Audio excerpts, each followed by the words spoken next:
نستغفره ونعوذ بالله من شرور أنفسنا ومن سيئات أعمالنا من يهده الله فلا مضل له ومن يضلله فلا هادي له ونشهد أن لا إله إلا الله وحده لا شريك له وأشهد أن محمدا عبده ورسوله الذي أرسله بالحق بشيرا ونذيرا وداعيا إلى الله بإذنه وسراجا منيرا فقد قال الله تعالى في كلامه المجيد والفرقانه الحميد أعوذ بالله من الشيطان الرجيم بسم الله الرحمن الرحيم إن الله وملائكته يصلون على النبي يا أيها الذين آمنوا صلوا عليه وسلموا تسليما أيها الحاضرون أوصيكم ونفسي بتقوى الله عز وجل فإن التقوى ذكاية عن الشر والمعصية وقد أمركم الله التقوى بأن التقوى خير الزاد ليوم الميعاد قال الله تعالى يا أيها الذين آمنوا اتقوا الله حق تقاته ولا تموتن إلا وأنتم مسلمون وقال تعالى يا أيها الذين آمنوا اتقوا الله وقولوا قولا سديدا يصلح لكم أعمالكم ويغفر لكم ذنوبكم ومن يطع الله ورسوله فقد فاز فوزا عظيما وقال تعالى يا أيها الناس اتقوا ربكم الذي خلقكم من نفس واحدة وخلق منها زوجها وبث منهما رجالا كثيرا ونساء واتقوا الله الذي تساءلون به والأرحام إن الله كان عليكم رقيبا الله رب العالمين الدربار에 শুকরিয়া জানাই যে মহান আল্লাহ তাআলা আবারও আমাদেরকে এক সপ্তাহ পরে জুমার সালাত আদায়ের উদ্দেশ্যে মসজিদে উপস্থিত হওয়ার সুযোগ করে দিয়েছেন এই জন্য আল্লাহ পাকের দরবারে শুকরিয়া জানাই আমরা সবাই করি আলহামদুলিল্লাহ লাখো কোটি দুরুদ ও সালাম পেশ করছি বিশ্ব মানবতার মহান শিক্ষক সৈয়দুল মুরসালিন রাহমাতাল লিল আলামিন মুহাম্মদুর রাসূলুল্লাহ সাল্লাল্লাহু আলাইহি ওয়াসাল্লাম এর উপরে। সম্মানিত উপস্থিতি, আজকের খুতবায় আলোচনা করব শরীয়ত দৃষ্টিকোণ থেকে ঈদ মিলাদুন নবী অর্থাৎ রাসূলুল্লাহ সাল্লাল্লাহু আলাইহি সাল্লামের জন্মোৎসব। বিষয়টা শুনতে খুব শ্রুতিমধুর, কিন্তু ইসলামী শরীয়তের সাথে এর কোনো সম্পর্ক আছে কিনা এই বিষয়টা সুস্পষ্ট করবো ইনশাআল্লাহ আজকে। মানব জীবনের প্রতিটি মুহূর্ত অতিবাহিত হবে দুইটি মূলনীতির আলোকে, একটি হচ্ছে কোরআন আর একটি হচ্ছে সুন্নাহ। মানুষের ইবাদত, মানুষের আদর্শ, কৃষ্টি, কালচার, আনুষ্ঠানিকতা হবে শুধুমাত্র কিসের ভিত্তিতে? কোরআন এবং সুন্নাহর ভিত্তিতে। কোরআন সুন্নাহ ভিত্তিক যদি না হয়ে থাকে, আপনি যতই আমল করেন সে আমল কিন্তু আল্লাহ তাআলার দরবারে গ্রহণযোগ্য হবে না।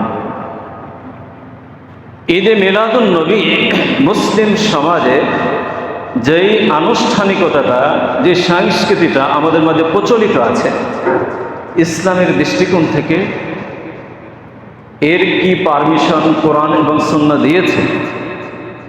রাসূল সাল্লাল্লাহু আলাইহি ওয়াসাল্লামের জিন্দেগিতে তিনি কি এই অনুষ্ঠান করেছেন?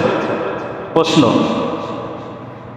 এরপরে তিনি চলে গিয়েছেন, সাহাবায়ে কেরাম তারা কি করেছেন? 4 খলিফা ছিলেন, তারা কি করেছেন? জান্নাতের সুসংবাদ প্রাপ্ত যে সমস্ত সাহাবীরা তারা কি করেছেন? 1 লক্ষ সাহাবী তারা কি করেছেন? এর এক কথায় জবাব হচ্ছে যে করেন নাই। ঈদে মিলাদুন নবীর অনুষ্ঠানটি করেন না, এক কথায় জবাব দিলাম। এর বিস্তারিত আলোচনা করি। প্রথমে আমরা জেনে নিই ঈদে মিলাদুন নবীর শাব্দিক অর্থটা কি। ঈদ শব্দটা যেটা আমরা ঈদুল ফিতর, ঈদুল আযহা উদযাপন করে থাকি, যার সম্পর্কে কোরআন এবং হাদিসে পারমিশন দিয়েছে। ঈদ শব্দটি আয়াত থেকে এর অর্থ হচ্ছে বারংবার ফিরে আসে, বৎসরে একবার, প্রতি বৎসরে ফিরে আসে এই আনন্দটা, এই জন্য বলা হয়েছে আয়াত, ঈদ। মিলাদ শব্দের অর্থ হচ্ছে জন্ম, আর নবী এটা তো আমরা জানি, নবী নবী দ্বারা এখানে উদ্দেশ্য হচ্ছে আমাদের রাসূল সাল্লাল্লাহু আলাইহি সাল্লাম, অর্থাৎ রাসূল মুহাম্মদ রাসূলুল্লাহ সাল্লাল্লাহু আলাইহি সাল্লাম। তাহলে তিনটা শব্দের সমন্বয়ে অর্থ হচ্ছে রাসূল সাল্লাল্লাহু আলাইহি সাল্লামের জন্ম উৎসব ঈদে মিলাদুন নবী। তাহলে এটা জরুরি নয় কেন? ইসলামী শরীয়তের কোনো পারমিশন দেয়নি, জরুরত নয় কেন? বা করলে বা সমস্যাটা কোথায়? জন্মটা কি মানব জীবনের জন্য খুব জরুরি? জন্ম তারিখটা খুব জরুরি নয়। মানুষের জরুরি হচ্ছে রাসূল সাল্লাল্লাহু আলাইহি ওয়াসাল্লামের আদর্শ বাস্তবায়ন করা, রাসূল সাল্লাল্লাহু আলাইহি ওয়াসাল্লামের আনুগত্য করা, এটা জরুরি। কিন্তু জন্মটা কতটুকু জরুরি? রাসূল সাল্লাল্লাহু আলাইহি ওয়াসাল্লামের জন্ম এবং রাসূল সাল্লাল্লাহু আলাইহি ওয়াসাল্লামের সিরাত, এর মধ্যে পার্থক্য কি? জন্ম হচ্ছে, জন্ম অনুষ্ঠান হচ্ছে জন্মকেন্দ্রিক যে সমস্ত বিধিবিধানগুলো পালন করা। যেমন একজন মানুষের জন্ম কত তারিখে হলো, কোন মাসে হলো, কোন সালে হলো, তার পিতাকে, তার মাতাকে, তার দাদাকে, তার নানিকে কার কাছে লালন পালন হয়েছে, এই সমস্ত হচ্ছে জন্মের সাথে সম্পর্কযুক্ত। আর সিরাতের সম্পর্ক হচ্ছে, অর্থাৎ রাসূল সাল্লাল্লাহু আলাইহি সাল্লামের গোটা জিন্দেগি, রাসূল সাল্লাল্লাহু আলাইহি সাল্লামের মিশনটা কি ছিল, তার আদর্শ কি ছিল, তার আনুগত্য কতটুকু করতে হবে, তার যৌবনকাল, তার শিশুকাল কিভাবে অতিবাহিত করেছেন, তার যৌবনকাল কিভাবে অতিবাহিত করেছেন, তিনি কিভাবে নবুয়ত পেয়েছেন, কিভাবে মানুষকে দাওয়াত দিয়েছেন, কোন পথে দাওয়াত দিয়েছেন, কি অবস্থার সম্মুখীন হয়েছেন, এগুলো হচ্ছে সিরাত। এগুলো জানাটা জরুরি। যতটুকু জানা জরুরি রাসূল সাল্লাল্লাহু আলাইহি সাল্লামের জন্ম সম্পর্কে, তার সাথে হাজার গুণে বেশি জানা দরকার রাসূল সাল্লাল্লাহু আলাইহি সাল্লামের আদর্শ, রাসূল সাল্লাল্লাহু আলাইহি সাল্লাম যে আমাদের মডেল, রাসূল সাল্লাল্লাহু আলাইহি সাল্লাম কিভাবে দাওয়াত দিয়েছেন, কতটুকু আমাদের আনুগত্য স্বীকার করতে হবে, এই বিষয়গুলো জানা হাজার গুণে বেশি জরুরি। জন্ম সম্পর্কে জানা জরুরি নয় কেন? জরুরি এই জন্য নয় যে এটা, এই জন্মটা জানা বড় ধরনের কোনো ফায়দা নিয়ে আসে না। সিরাতের মধ্যে, সিরাতের একটা অংশ হচ্ছে রাসূল সাল্লাল্লাহু আলাইহি সাল্লামের জন্ম। যদি এটা কোনো উপকারী হইতো জন্মোৎসব পালন করাটা, তাহলে অবশ্যই আল্লাহ তাআলার পক্ষ থেকে নির্দেশনা আসছে, আয়াত দিয়ে রাসূল সাল্লাল্লাহু আলাইহি সাল্লামকে বলে দিতেন যে আপনার জন্মোৎসবটা আপনি পালন করেন। রাসূল সাল্লাল্লাহু আলাইহি সাল্লাম চলে গেছেন, সাহাবায়ে কেরামরা পালন করতেন, সাহাবায়ে কেরামরা চলে গেছেন, তাবিঈরা করতেন, তাবিঈরা করতেন। এরপরে ইতিহাসের বড় বড় আলোচক যারা ছিল, ইতিহাসের বড় বড় আলেম যারা ছিল, ফকিহ, মুফাসসির, মুহাদ্দিস যারা ছিল, তারা তো করতেন। ইমাম শাফি, ইমাম মালিক, ইমাম আহমদ বিন হাম্বল, চার খলিফা, কোনো একজন ব্যক্তিও করেছে কিনা এই বিষয়টা? তারা অবশ্যই করতো। যদি এর মধ্যে কোনো ফায়দা থাকতো তাহলে অবশ্যই তারা পালন করতো। কিন্তু ইতিহাসে এর কোনো প্রমাণ আপনি পাবেন না। রাসূল সাল্লাল্লাহু আলাইহি সাল্লামের ইন্তিকালের 614 বছর পরে এই ঈদে মিলাদুন নবী নামক বেদাতের উৎপত্তি হয়েছে। রাসূল সাল্লাল্লাহু আলাইহি সাল্লামের ইন্তিকালের 614 বছর পরে। তাহলে এই অনুষ্ঠানটি কিভাবে চালু হলো, মুসলিম সমাজে কিভাবে চালু হলো? সর্বপ্রথম হিজরি 4র্থ শতাব্দীতে মিশরে সর্বপ্রথম এই বেদাতের উৎপত্তি হয়েছে। ফাতেমীয় যুগে, ফাতেমী সাম্রাজ্যে যখন শিয়ারা শাসন করত, সেই সময় এটা, এই বেদাতের উৎপত্তি তারা করেছে। কোথা থেকে এটা নিয়ে এসেছে? তারা নিয়ে এসেছে এইভাবে, পাক ইসলামী যুগে, ইসলামের পূর্ব যুগে রোমানরা, এরপরে ফেরাউনি জাতিগোষ্ঠী যারা ছিল, তাদের ওই ধর্মগুলোতে রব সম্পর্কে তারা একটা আনুষ্ঠানিকতা করত। সেখান থেকে খ্রিস্টানরা দেখেছে যে ধর্মের নামে তারা করছে, যেহেতু প্রভুর নামে করছে, রবের নামে করছে, খ্রিস্টানরা এটা দেখেছে। দেখে ওই খ্রিস্টানরা যিশু খ্রিস্টের নামে, অর্থাৎ ঈসা আলাইহিস সালামের নামে তার জন্মকেন্দ্রিক তার আনুষ্ঠানিকতা শুরু করে দিল। ঈসা আলাইহিস সালামের জন্মের ব্যাপারে রাইট কোনো মত নাই, কেন খ্রিস্টানদের কাছেও নাই। ঈসা আলাইহিস সালাম আসলে সত্যিকার অর্থে কোন তারিখে জন্মগ্রহণ করেছে, আন্দাজে একটা তারিখ বানিয়ে নিয়ে তারা ওই অনুষ্ঠানটা শুরু করে দিয়েছে। অর্থাৎ তাদের নবীর নামে এটা চালু করেছে তারা, খ্রিস্টানদের। এরপরে 4র্থ শতাব্দী চলে গেল, মিশরে এটা উৎপত্তি হলো। 7ম শতাব্দী, হিজরি 7ম শতাব্দীতে এটা আরো বিস্তার লাভ করলো, বিভিন্ন দেশে দেশে এটার বিস্তার লাভ করলো। ইরাকে এরপরে আনুষ্ঠানিকভাবে তারা এটা চালু করলো। বাদশাহ মুজাফফর উদ্দিন তিনি এটা চালু করলেন। তার দরবারি আলেম ওমর নামক এক দরবারি আলেম, 5-6টা আলেম। দেখবেন যে প্রত্যেক যুগে প্রত্যেক রাষ্ট্রপ্রধানের কাছেই কিন্তু এই দরবারি আলেমরা থাকে, এখনো বর্তমানেও আছে, পূর্বেও ছিল। 5-6টা গোল আলম। এরা ইসলামী শরীয়তের ধার ধারে না, আলেম হয়েছে, শিখেছে, অর্জন করেছে। রাষ্ট্র যেভাবে হুকুম করে সেভাবে তাদের চলতে হবে, সেভাবে ফতুয়া দিতে হবে, কারণ ফতুয়া না দিলেও তো সমস্যা। তো ওমর মোহাম্মদ তিনি এই ফতুয়াটা দিলেন।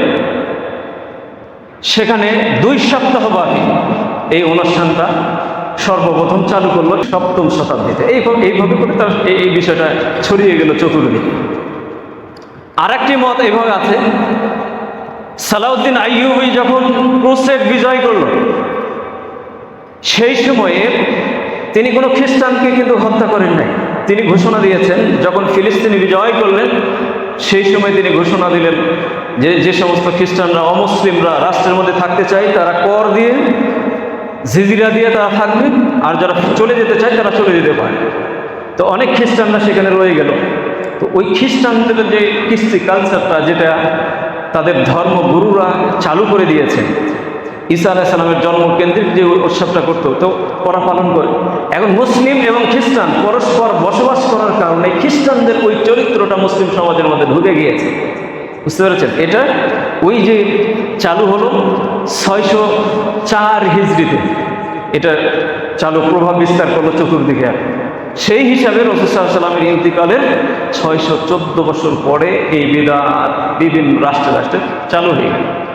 আমাদের এই ইন্ডিয়া, বাংলাদেশ, পাকিস্তান এই রাষ্ট্রগুলোতে কিভাবে প্রবেশ করলো আপনারা জানেন। ইসলামটা আরব বিশ্ব থেকে যখন বের হয়ে গিয়েছে, তখন কিছুটা হলেও ইসলামের মধ্যে বিকৃতি ঢুকেছে। যেমন মিশরে ওরা বিকৃতি বেদাতের প্রচলন শুরু করে দিয়েছে। এরপরে মিশর থেকে যখন ইরান, ইরাকের এই দেশগুলোতে চলে গেছে, সে ইরান, ইরাকের সেখানে গিয়ে অনেক কিছু রদবদল হয়ে গেছে, ইসলামের নামে অনেক কিছু ঢুকিয়ে দেওয়া হয়েছে। সেখান থেকে ওই ইরান, ইরাক হয়ে আমাদের ভারতবর্ষের মধ্যে ঢুকেছে এই বেদাতগুলো। ভারতে ঢুকেছে, পাকিস্তান ঢুকেছে, আগে তো একটাই সাম্রাজ্য ছিল, বাংলাদেশে চালু হয়ে গেছে। এইভাবে করে যত বেদাতের উৎপত্তি হয়েছে সব ওই কেন্দ্রিক আমাদের এই ভারতবর্ষের মধ্যে ঢুকে গিয়েছে। এখন ওইভাবেই চলছে, এখন ওইটাই করা হচ্ছে, রাষ্ট্রীয়ভাবে ছুটিও ঘোষণা করা হচ্ছে, সবই চালু আছে। অথচ ইসলামী শরীয়তে এর কোনো অস্তিত্ব নেই, অথচ চলছে। তাহলে এই জন্ম উৎসবটা, রাসূল সাল্লাল্লাহু আলাইহি সাল্লামের জন্ম উৎসবটা যে আমরা পালন করছি, এটা তো রাসূল সাল্লাল্লাহু আলাইহি সাল্লামকে ভালোবেসেই তো করছি, নাকি?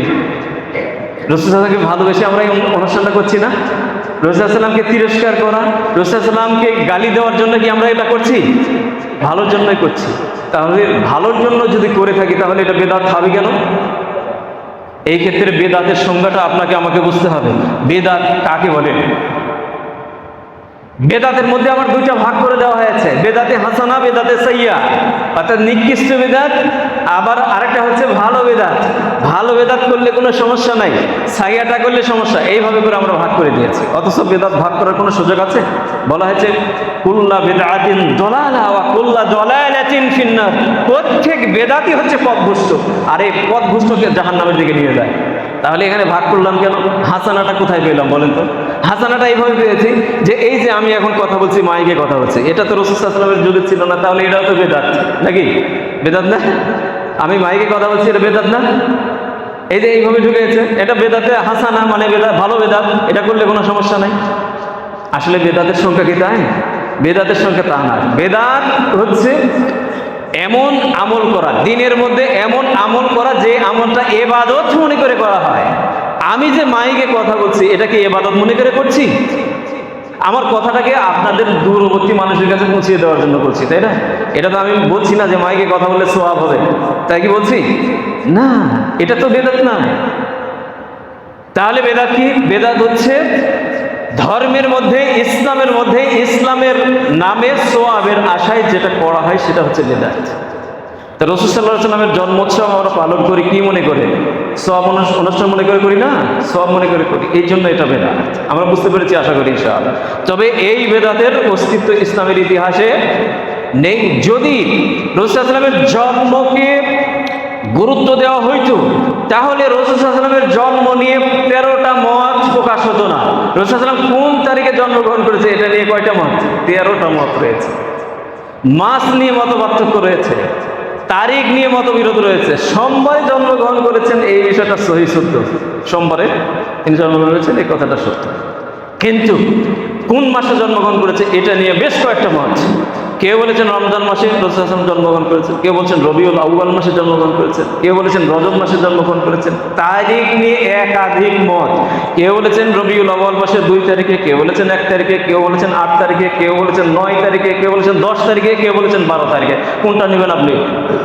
অনেকে ঐতিহাসিকবিদরা পর্যালোচনা করে রাসূল সাল্লাল্লাহু আলাইহি ওয়াসাল্লাম 8 তারিখ এটাকে অনেকে প্রাধান্য দিয়েছেন 8 তারিখ, তো আমরা 12 তারিখে আনুষ্ঠানিকতা পালন করি কেন? কারণ এই 12 তারিখে ওই যে দরবারি আলেম যে উনি 8 তারিখ 12 তারিখের মধ্যে সংশয় ছিলেন কোনটা দেব কোনটা না দেব, এই জন্য একবারে 2 সপ্তাহ চালিয়ে দিয়েছে।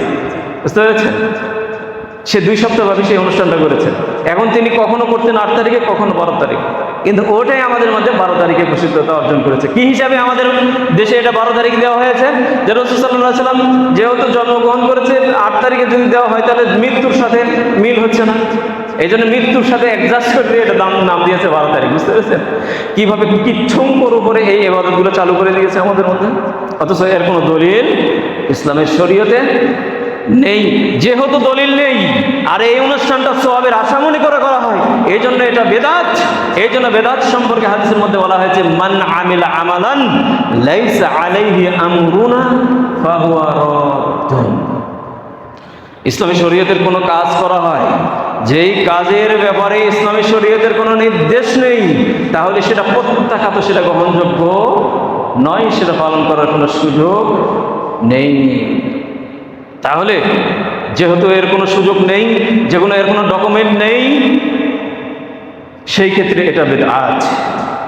ইসলামের ইতিহাসে হাদিসের কিতাবের মধ্যে 6টি প্রসিদ্ধ কিতাব, কুতুবে সিত্তা যেটা বলা হয়, বুখারী, মুসলিম, আবু দাউদ, তিরমিজি, নাসাঈ, 6টা কুতুবের যে কিতাব, এই 6টা কিতাবের মধ্যে 50,000-এর অধিক হাদিসের মধ্যে রাসূল সাল্লাল্লাহু আলাইহি সাল্লামের জন্মকেন্দ্রিক 50টা হাদিস আপনি খুঁজে পাবেন না।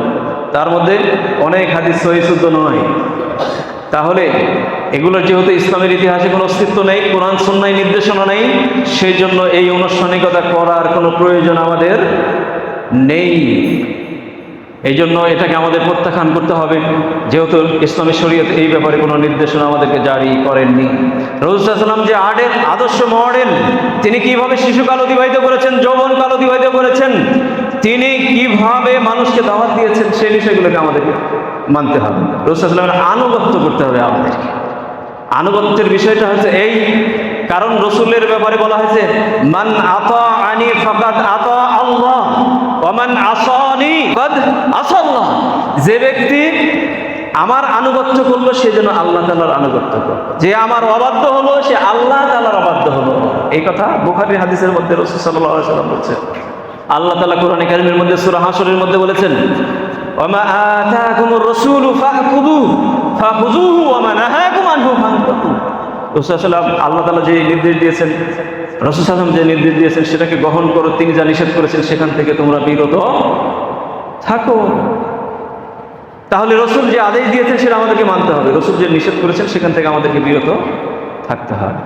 এখন কথা হচ্ছে এই যে রাসূল সাল্লাল্লাহু আলাইহি ওয়াসাল্লামের এই জন্মোৎসব পালন করলে যদি শরীয়তের নির্দেশনা নেই, তাহলে পালন করলে সমস্যাটা কোথায়? সমস্যা কোথায়? তাহলে আমরা বুঝতে পেরেছি অবশ্যই, যেহেতু ইসলামী শরীয়তের নির্দেশনা এখানে নেই, এই জন্য এটা পালন করার সমস্যা। এখন আমরা বলতে পারি যে তাহলে আমরা তো এই আনুষ্ঠানিকতা পালন করছি রাসূল সাল্লাল্লাহু আলাইহি ওয়াসাল্লামের মহব্বতে, ভালোবাসায়। এখন আপনার কাছে প্রশ্ন আমার যে সাহাবায়ে কেরামরা কি রাসূল সাল্লাল্লাহু আলাইহি ওয়াসাল্লামকে ভালোবাসতেন না? হ্যাঁ, আমাদের চাইতে বেশি ভালোবাসতেন না? আমাদের চাইতে শত হাজার গুণে বেশি সাহাবায়ে কেরাম রাসূল সাল্লাল্লাহু আলাইহি ওয়াসাল্লামকে ভালোবাসতেন। কিভাবে ভালোবাসতেন? যে রাসূল সাল্লাল্লাহু আলাইহি ওয়াসাল্লামকে সাহাবায়ে কেরাম তাদের জীবনের চাইতে বেশি ভালোবাসতেন। আমাদের জীবন যেখানে যাবে ইসলামী শরীয়ত পালন করতে গিয়ে, দেখবেন যে সেখান থেকে আমরা পালিয়ে যাব, কিন্তু সাহাবায়ে কেরাম আমরা বুক পাইতে দিয়েছেন রসুলের সম্মান রক্ষা করার জন্য, রসুলকে বাঁচানোর জন্য। বুঝতে পেরেছেন? মক্কার কাফিররা আন্দোলন করে রাসূল সাল্লাল্লাহু আলাইহি ওয়াসাল্লামকে মক্কা থেকে বের করে দিল। আবু বকরকে সঙ্গে করে নিয়ে তিনি মক্কা থেকে মদিনার দিকে রওনা দিলেন। মাঝখানে সাওর গুহায় তিনি আশ্রয় নিলেন। আবু বকর সিদ্দিক রাদিয়াল্লাহু তাআলা নিজের চিন্তা তিনি করছেন না। ওই যে দেখা যাচ্ছে পা দেখা যায়, মুশরিকদের পা দেখা যায়, খুঁজতেছে, তারা হন্যে হয়ে ঘুরতেছে, 100টি লাল উট পুরস্কার পাবে। বুঝতে পেরেছেন? সেই যুগের একটা উট এখন বর্তমান যুগের পৃথিবীর সবচেয়ে দামি গাড়ি তার চেয়ে দামি। বুঝতে পেরেছেন? 100টি লাল উট পুরস্কার দেওয়া হবে, মোহাম্মদকে ধরে নিয়ে এসে দিতে পারবে। হত্যা করতে পারলে তো আরো পুরস্কার রয়েছে তার জন্য। বুঝতে পেরেছেন? রাসূল সাল্লাল্লাহু আলাইহি ওয়াসাল্লাম ঘুরতে এসেছে, সাওর গুহায় তিনি আশ্রয় নিয়েছেন। মুশরিকদের পা দেখা যায় পাহাড়ের গুহা থেকে। আবু বকর নিজের চিন্তা করছেন না, তিনি রাসূল সাল্লাল্লাহু আলাইহি ওয়াসাল্লামকে নিয়ে চিন্তায় তিনি মগ্ন হয়েছেন। আল্লাহ তাআলা কোরআনে কারীমের মধ্যে বলেছেন, ইয ইয়াকুলু লিসাহিবি লা তাহজান ইন্নাল্লাহা মা'ানা। যখন আবু বকরের চিন্তা এত প্রকট হলো, রাসূল সাল্লাল্লাহু আলাইহি ওয়াসাল্লাম আবু বকরের কথা শুনে বলছেন, হে আমার বন্ধু, তুমি ভয় পেও না, ভয় পেও না, তুমি ভয় পেও না, আল্লাহ তাআলা আমাদের সাথে আছেন। উহুদের যুদ্ধ চলছে, রাসূলকে ঠেকানোর জন্য, বাঁচানোর জন্য সাহাবায়ে কেরাম বুক পেতে দিয়েছে। একজন সাহাবী তালহার পিঠে রাসূল সাল্লাল্লাহু আলাইহি সাল্লামকে রক্ষা করার জন্য তালহার পিঠে 80টারও বেশি তীর ঢুকেছে রসুলকে রক্ষা করার জন্য। 80টা তীর পরবর্তীতে গনে দেখা গেছে, পিঠ থেকে সেই তীরগুলো বের করা হয়েছে। তাহলে আপনি বলেন দেখি যে রাসূল সাল্লাল্লাহু আলাইহি সাল্লামের ওই যে ঘুমাচ্ছে, এই যে ঘুমাচ্ছে ওই যে পিছনে, রাসূল সাল্লাল্লাহু আলাইহি সাল্লাম এবারে ভালোবাসা কেমন ছিল? নিজের জীবনের চেয়ে বেশি ছিল।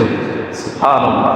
তাহলে যে সাহাবারা নিজের জীবনের চাইতে বেশি রাসূলকে ভালোবাসতেন, তাহলে সেই সাহাবায়েরা কেরামরা কেন রাসূল সাল্লাল্লাহু আলাইহি ওয়াসাল্লামের জন্মদিন পালন করেননি বলেন দেখি?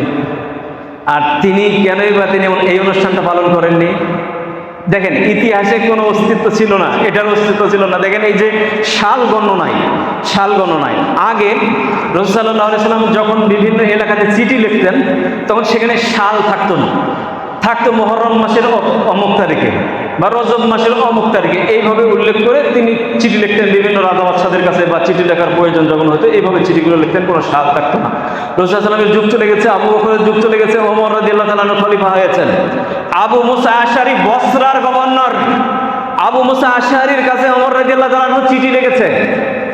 সেই চিঠিতে তিনি সাল উল্লেখ করেননি, তিনি লিখেছেন রজব মাসের অমুক তারিখ। এটা দেখে আবু মুসা আশআরী একটা চিঠি লিখলেন, খলিফা আমিরুল মুমিনিন, আপনি যদি এখানে সাল উল্লেখ করেন তাহলে বুঝতে সহজে হয়, মানে পরবর্তী বছর আবার কোন সালে এই অনুষ্ঠানটা হচ্ছে, কোন সালের ঘটনা, এটা জানাটা সহজ হবে। ওমর রাদিয়াল্লাহু তাআলা আনহুর মাথায় ঢুকলেন এটা, যে সত্যি তো ঘটনা তো তাই, কারণ সাল না থাকলে আজকের এই অনুষ্ঠানটা কবে হলো এটা কিভাবে নিশ্চিত করা যাবে? ওমর রাদিয়াল্লাহু তাআলা পেরেশান হয়ে গেলেন। এরপরে সাহাবায়ে কেরামদেরকে নিয়ে ডাকলেন মুশাওয়ারা করার জন্য। সূরা সদস্যরা বিষয়ে বসে কিভাবে করে এটা নির্ণয় করা যায়। কথাটা তো চমৎকার, আবু মুসা আশআরীর প্রশ্নটা খুব চমৎকার। তিনি বসলেন, বসার পরে সাহাবায়ে কেরামদের কাছ থেকে মতামত নিচ্ছেন। কেউ বলছেন যে আমরা অতীতের যে সমস্ত ধর্মগুলো রয়েছে তাদেরকে ফলো করব, যেমন ইরানি সভ্যতা আছে, এরপরে আপনার ফেরাওলা সভ্যতা আছে, গ্রিক সভ্যতা আছে, রোমান সভ্যতা আছে, ওদের ক্যালেন্ডারকে আমরা ফলো করব। ওমর রাদিয়াল্লাহু তাআলা বলছেন, না এটা হতে পারে, মুসলিম সভ্যতার মধ্যে ওদের সভ্যতাটা কখনো ঢুকতে পারে না। সাহাবায়ে কেরাম কেউ কেউ বললো যে আপনি এটা করেন, যে রাসূল সাল্লাল্লাহু আলাইহি ওয়াসাল্লামের জন্মসাল তো উল্লেখ নেই, কারো কাছে বর্ণনায় নেই, তাহলে আমরা এটা গভীরভাবে গবেষণা করি, চিন্তা ফিকির করি, করে রাসূল সাল্লাল্লাহু আলাইহি ওয়াসাল্লামের একটা জন্ম তারিখটা বের করি, করার পরে এটা দেওয়া হোক। মেনে নিলেন না। এরপরে মৃত্যু তারিখটা আমরা বের করি, মৃত্যুর সাল আমরা বের করি, সেটাও গ্রহণ করলেন। পরিশেষে আলী রাদিয়াল্লাহু তাআলা আনহু খুব চিন্তা করলেন। আলী রাদিয়াল্লাহু তাআলা আনহু তিনি একটা মত দিলেন যে কি ইসলামের ইতিহাসের হিজরতটা তো অনেক গুরুত্বপূর্ণ, মক্কা থেকে মদিনা হিজরত করা অনেক এর সাথে জড়িত, ইসলামের ইতিহাসের অনেক নিদর্শনের সাথে জড়িত। সুবহানাল্লাহ, এটাকে দেওয়া যায়। ওমর রাদিয়াল্লাহু তাআলা আনহু এই মতটাকে গ্রহণ করে নিলেন। এর পরে থেকে এই যে হিজরি সন আমাদের মাঝে চালু করে দিলেন তিনি। তারপরে দেখেন রাসূল সাল্লাল্লাহু আলাইহি ওয়াসাল্লামের জন্ম তারিখটাকে এখানে নিয়ে আসেননি, তার মানে এই জন্মের কোনো গুরুত্ব ইসলামের ইতিহাসে নেই। আজকে যারা আমরা জন্মোৎসব পালন করি, আমার নিজের জন্ম পালন করি, তাই না? করি না? আমরা করি না? আমাদের জন্মটাই সে লিখে রেখেছে, খাতায় লিখে রেখেছে, বাবা মারা আবার লিখে রাখে, এরপরে দেওয়ালে টাঙিয়ে রাখে। মনে রাখেন, এই জন্মোৎসব পালন করা, এখানে কেক কেটে সবাইকে আয়োজন করে গান বাজনার অনুষ্ঠান করে, ইসলামী শরীয়তের এর কোনো অস্তিত্ব নেই, নেই, নেই। কোনো দলিল প্রমাণ এখানে দেখাতে পারবেন না। তবে আপনি প্রশ্ন করতে পারেন যে সোমবারে রোজা রাখার একটা তো হাদিস আছে, এটা বলবেন না? একটা হাদিস আছে, সোমবারের দিন সম্পর্কে রাসূল সাল্লাল্লাহু আলাইহি সাল্লামকে প্রশ্ন করা হয়েছে, সোমবারে আপনি কেন রোজা রাখেন? রাসূলকে প্রশ্ন করেছেন, রাসূল বলেছেন, যাকা ইয়াউম উলিদতু ফি, ওই দিনে আমি জন্মগ্রহণ করেছি। এই কথা এতটুকু বলে কিন্তু তিনি ক্ষান্ত দেন না, এখানে এর সাথে আরো কিছু জয়েন্ট আছে। তা আমরা এতটুকু অংশটা নিয়েছি যে ওই দিনে আমি জন্মগ্রহণ করেছি, এই জন্য এই দিনে রোজা রাখি, সোমবারের দিন। এরপরে বলা হয়েছে বুইস্তু ফিহি, ওই দিনে আমাকে প্রেরণ করা হয়েছে, নবুয়ত দেওয়া হয়েছে, ওয়ানজিল আলাইহি, এবং আমার উপরে কি কিতাব নাজিল করা হয়েছে। তাহলে এখানে দেখেন আমরা এই অংশটুকু নিলাম কেন? আচ্ছা, এতটুকুই নিলাম যে ওই দিন আমি জন্মগ্রহণ করেছি, কিন্তু এই শুধু সোমবারে রোজা রাখার ব্যাপারে বলা হয়েছে। আর একটা হাদিসের মধ্যে বলা হয়েছে সোমবার এবং বৃহস্পতিবার রোজা রাখতে। তুরাদু আল আমাল ইয়ামুল খামিস ওয়া ইয়ামুল ইসনাইন ওয়া ইয়ামুল খামিস, 2 দিন, সপ্তাহে 2 দিন, সোমবার এবং বৃহস্পতিবার আমলগুলো আল্লাহ তাআলার কাছে পেশ করা হয়। তো শুধুমাত্র জন্মগ্রহণ করেছেন এই জন্য রোজা রেখেছেন না, এই জন্য রোজা রাখেন না, কারণ এই দিনে অনেক ঘটনা জড়িত আছে, সবকিছু মিলে রাসূল সাল্লাল্লাহু আলাইহি ওয়াসাল্লাম সোমবারে রোজা রাখতেন। আচ্ছা, যেহেতু হাদিসের একটা অংশে আছে সোমবারে রোজা রাখবো, এটা দলিল হিসাবে রাসূল সাল্লাল্লাহু আলাইহি ওয়াসাল্লামের জন্মদিনকে আমরা মেনে নিলাম, ঠিক আছে। আচ্ছা, আমার প্রশ্ন হচ্ছে যে সোমবারে রাসূল সাল্লাল্লাহু আলাইহি ওয়াসাল্লাম প্রত্যেক সোমবারে রোজা রাখতেন, তা আপনি গোটা বছরের মধ্যে একদিন আপনি ফিক্স করলেন কেন? এটা কোথায় পেলেন? বছরে তো একদিন নাকি 12ই রবিউল আউয়াল এই অনুষ্ঠানটা করা হয়, তাই না? তো 12ই রবিউল আউয়াল আপনি কই পেলেন বলেন দেখি? সোমবারে ঠিক আছে, আপনি যদি এতই আগ্রহ, আপনার রাসূলের প্রেম ভালোবাসা আপনার এত বেশি, তাহলে আপনি প্রত্যেক সোমবারে আপনি রোজা রাখেন, দেখবেন দেখি কতটুকু পারেন আপনি। প্রত্যেক মাসে 4 দিন আসে, 4টা সপ্তাহ আসে, হ্যাঁ, 4 দিন রোজা রাখেন। আপনি যদি রাসূল সাল্লাল্লাহু আলাইহি ওয়াসাল্লামের জন্মোৎসব পালন করেন, তাহলে 4 দিন রোজা রেখে দেখান। কিন্তু রাসূলের জন্মোৎসব 12ই রবিউল আউয়াল কেন্দ্রিক আপনি আনুষ্ঠানিকতা করে, গান বাজনার অনুষ্ঠান করে, শোভাযাত্রা করে আপনি কি দেখাতে যাচ্ছেন, কি প্রকাশ করতে যাচ্ছেন? হ্যাঁ, অতীতের ধর্মগ্রন্থের লোকেরাও এই যে জন্মোৎসব পালন করেছে, আনুষ্ঠানিকতার আয়োজন করেছে, কিন্তু এটা দ্বারা রাসূল সাল্লাল্লাহু আলাইহি ওয়াসাল্লামের ভালোবাসা মহব্বত কি প্রকাশ পাবে এটার দ্বারা? বলেন। ওই যে খ্রিস্টানরা দেখেন, খ্রিস্টানরা যে তাদের নবীর উৎসব পালন করে, ঈসা আলাইহিস সালামের জন্মোৎসব পালন করে, ওই খ্রিস্টানদের মধ্যে ঈসা আলাইহিস সালাম যা বলেছে তারা কি পালন করে? দেখেন তো, এটা চিন্তা বিজ্ঞান করে দেখেন তো। খ্রিস্টান ধর্মের শুকুর খাওয়া কি জায়েজ? বলেন। শুকুর তো হারাম, লিভ টুগেদার। আজকে দেখেন ওদের বিবাহ শাদী নাই, কিচ্ছু নাই, 10 বছর 15 বছর 20 বছর বৃদ্ধ হয়ে যাচ্ছে, বাচ্চা পোলাপান হয়ে যাচ্ছে, বিবাহের অনুষ্ঠান করতেছে, তখন বিবাহ করতেছে। এই লিভ টুগেদার ইসলামের শরীয়তে জায়েজ আছে? ঈসা আলাইহিস সালামের সময় ছিল এটা? বলেন দেখি। মদ পান করা জায়েজ না হারাম? সুস্পষ্টভাবে হারাম, কোরআন হাদিস দ্বারা প্রমাণিত। তারা মদ পান করা তাদের নিকটে হালাল। তো আপনি ঈসা আলাইহিস সালাম যা দিয়েছে সেটাকে আপনি পালন করলেন না, কিন্তু ওই যে ঈসা আলাইহিস সালামের জন্ম বানোয়াটা একটা কাহিনী তৈরি করে দিয়ে, বানোয়াটা একটা তারিখ দিয়ে আপনি কেন ওটা পালন করেন? আর তাদের দেখা দেখিয়ে মুসলিম সমাজে এটা চলি করে দিলেন আপনি, সেটাকে আপনি আনুষ্ঠানিকতা দ্বারা কি বোঝাতে যাচ্ছেন? দেখবেন যে সমস্ত লোকেরা রাসূল সাল্লাল্লাহু আলাইহি ওয়াসাল্লামের জন্মোৎসব পালন করে, এদের গোটা বছর নামাজ নাই, ইবাদত নাই, কালাম নাই, কিচ্ছু নাই, বিড়ি সিগারেট, এরপরে মদ, দাড়ি, এবারে পিছনে বড় বড় চুল, দেখবেন যে বেদাতি শিরকি সব ধরনের কার্যকলাপ তারাগুলো করে সারা বছর পাপের সাথে জড়িত হয়ে নিজের জীবনের অস্তিত্বকে বিলিয়ে দিয়ে একদিন অনুষ্ঠান করে রাসূল সাল্লাল্লাহু আলাইহি ওয়াসাল্লামের ভালোবাসায় একবারে জীবনটা উৎসর্গ করে দিচ্ছে। হ্যাঁ, এর নাম কি রাসূল সাল্লাল্লাহু আলাইহি ওয়াসাল্লামের আদর্শ পালন করো? বলুন। রাসূল সাল্লাল্লাহু আলাইহি ওয়াসাল্লাম কিভাবে দিন প্রচার করেছেন, রাসূল সাল্লাল্লাহু আলাইহি ওয়াসাল্লামের আদর্শকে আমাদেরকে মেনে নিতে হবে, তার আনুগত্য আমাদেরকে করতে হবে। তিনি আমাদের মডেল, গোটা জীবন তিনি কি করেছেন সেই আদর্শটা আমাদেরকে ধরতে হবে। রাসূল সাল্লাল্লাহু আলাইহি ওয়াসাল্লাম সেই মক্কার জমিনে যখন এসে এই মানুষগুলোকে যখন দাওয়াত দিয়েছেন, এই জাতিটা এতটাই অসভ্য হয়ে গিয়েছিল, মনে হয়েছিল যে না ইতিহাস শেষ হয়ে যাবে, মানব সভ্যতা ধ্বংস হয়ে যাবে। সেই সময় রাসূল সাল্লাল্লাহু আলাইহি ওয়াসাল্লাম মক্কার জমিনে আগমন করেছেন। সেই মূর্খ মানুষগুলোর মধ্যে যে মানুষ পরস্পরের কাটাকাটি, মারামারি, এরপরে বিসম্বাদ, কত অন্যায়, অবিচার, সুদ, ঘুষের সাথে মানুষ জড়িত, মনে হচ্ছে যেন মানব সভ্যতা ধ্বংস হয়ে যাবে। সেই সময় রাসূলের প্রেরণ হয়েছে ওই জাতিগুলো অন্ধকার জগৎ থেকে বের করে আলোর রাস্তায় যে রাসূল সাল্লাল্লাহু আলাইহি ওয়াসাল্লাম দেখিয়ে দিয়েছেন, কিভাবে দেখিয়ে দিয়েছেন, কিভাবে আলোর রাস্তায় আসতে হবে সেটাকে ফলো করতে হবে। আমার রাসূল সাল্লাল্লাহু আলাইহি ওয়াসাল্লামের আনুগত্য হচ্ছে এটাকে বলা। জাহিলি সভ্যতা, মানুষকে হত্যা করতে তারা দ্বিধাবোধ করতো না। একজন আরেকজনকে, একজন নারী তার গর্ভের সন্তান, সেই নারীকে ধরে নিয়ে এসে জীবন্ত নারীকে পেট চিরে সন্তানকে বের করতো। সন্তান কিভাবে মরে, মা কিভাবে মরে, এটাকে দেখে তারা আনন্দ উল্লাস করতো। তাহলে মানব সভ্যতা কোথায় চলে গিয়েছিল একটু চিন্তা করে দেখি। ওই মূর্খ সমাজকে, মূর্খ জাতিকে রাসূল সাল্লাল্লাহু আলাইহি ওয়াসাল্লাম কিভাবে ফিরে নিয়ে আসলেন বলে দেখে। যারা ছিল মূর্খ, ছাগল চড়াইতো, যাদের কোনো জ্ঞান বুদ্ধি বিবেক ছিল না, এই সমস্ত মানুষকে দাওয়াত দিয়ে যারা ছাগল চালাতো, তারা এই সুপ্ত মেধাকে বিকশিত করে ওই সমস্ত মানুষ এক সময়ে তাদের মেধা বিকশিত তারা রাষ্ট্র পরিচালনা করেছে, বুঝতে পেরেছেন, সেনাপ্রধান হয়েছে, রাষ্ট্র পরিচালনা করেছে। সেই সমস্ত সাহাবীদের সম্পর্কে ইসলাম সাক্ষী দিচ্ছে যে ইসলাম বলছে এই সাহাবীদের কি মর্যাদা দেখেন। সে জাহিলিয়াত থেকে বের হয়ে ইসলামকে ধরেছে, ইসলামের উপরে সাবিত থেকেছে, অবিচল থেকেছে, তাদের সম্পর্কে রাসূল সাল্লাল্লাহু আলাইহি ওয়াসাল্লাম সার্টিফিকেট দিচ্ছেন এইভাবে যে একজন সাহাবী আর তোমরা একজন সাহাবীর মর্যাদা এবং তোমাদের একজন সাহাবীর দান আর তোমাদের দান।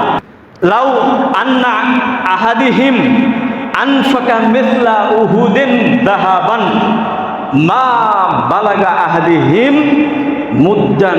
এখানে দেখেন কি বলছেন এই হাদিসের মধ্যে। হাদিসে বলা হয়েছে যে তোমাদের উহুদ পাহাড় সমপরিমাণ দান, তোমাদের উহুদ পাহাড় সমপরিমাণ দান আর সাহাবায়ে কেরামদের এক মুদ মানে এক মুষ্টি বা ওয়ালা নাসিফাহু এবং তার অর্ধ মুষ্টি দান করার সমান হবে না। বুঝতে পেরেছেন? উহুদ পাহাড় পরিমাণ স্বর্ণ, আপনি চিন্তা করেন তো এক কেজি স্বর্ণের দাম কত?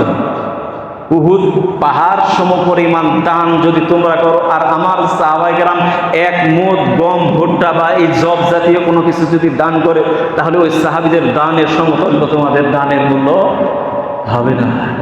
আরেকটা হাদিসের মধ্যে এসেছে রাসূল সাল্লাল্লাহু আলাইহি ওয়াসাল্লাম বলেছেন যে তোমাদের সারা জীবনের আমল আর সাহাবায়ে কেরামদের এক মুহূর্তের আমলের সমপরিমাণ হবে না।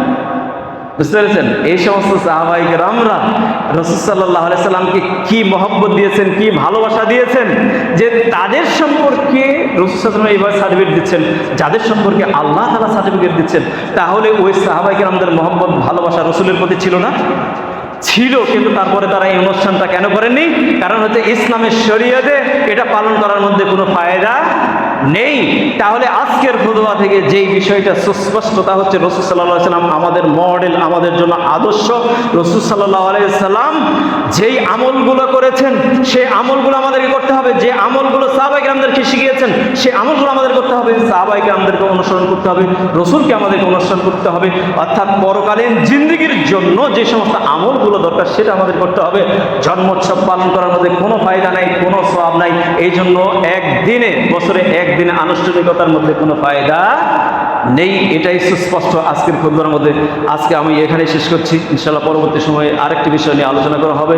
আকুলু কাওলি হাযা আস্তাগফিরুল্লাহ লি ওয়া লাকুম ওয়া লিসাইরিল মুসলিমিনা ওয়াল মুসলিমাত ফাস্তাগফিরুহু হুয়াল গফুরুর রহিম।